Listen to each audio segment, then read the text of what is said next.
Добар вечер, Владо. Како се чувствуваш вечерва? Добар вечер, стално е убаво кога е весело, кога е повод од ваков за славење и да се видам со колеги, да се видиме со кумановчани. По толку многу години постоење и обстојување на македонската сцена, кој е вашиот совет за помладите наши колеги? Да не се откажуваат. Тоа е најбитно. Ја стално викам дека најголема разлика меѓу аматери и професионалци во било која професија е дека професионалците само не се откажале.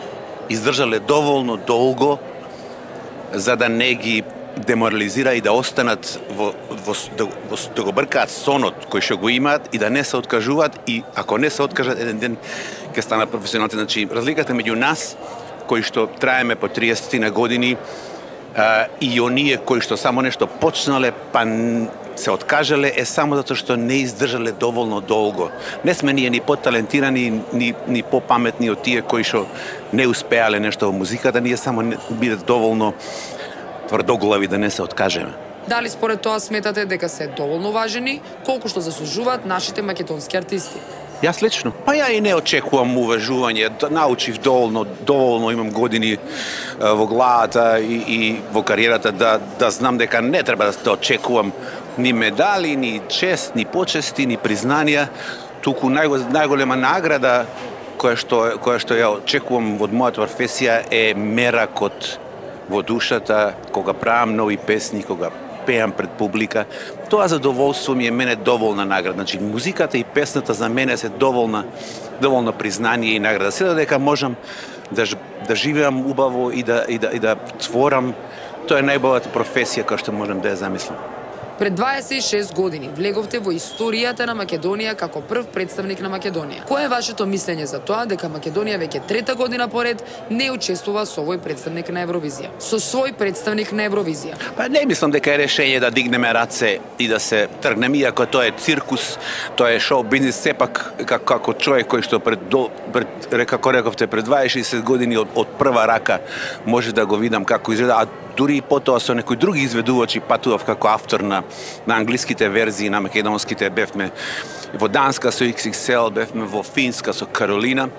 И така да, таа година кога пеев и тие неколку години кога бев член од делегацијата, многу добро видов дека тоа е добар, тоа е циркус, ама тоа е добар циркус, тоа е циркус на високо ниво, каде што секој што присуствува може да научи многу за суштината на шоу-бизнисот, како треба да изгледа тонска проба, како треба да изгледа сцена, како треба да изгледа пресконференции, сите домашни задачи што треба еден изведувач да ги научи, сите фази што треба да ги види, се таму. Тоа е еден убрзан, со една реченица, убрзан курс по шоу-бизнис, каде што на лице место можеш да видиш како се треба да функционира во овој циркус што се вика музика и шоу-бизнис.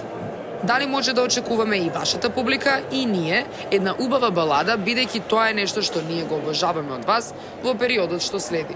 Да, па не знам да ви кажам што ќе излезе. Песните не излегуваат по нарачка, ја никад не сум можел да напишам песна, речеме сега ми треба балада, ќе направам балада. Тоа се моменти на инспирација ретко доаѓаат, ама сум доволно искусен да знам да ги препознам, дека кога ми доаѓа инспирација да застанам се и да го фатам моментот, бидејќи песната и идејата за добра песна со тоа и добра балада е да го препознаеш напливот на емоција кој што ти доаѓа и правовремено да го канализираш во клавир, во тетрадка со текст, во гитара. Значи, се работи за фаќање на моментот, а дали моментот ќе ти донесе брза песна или спора балада, тоа само еден Господ знае.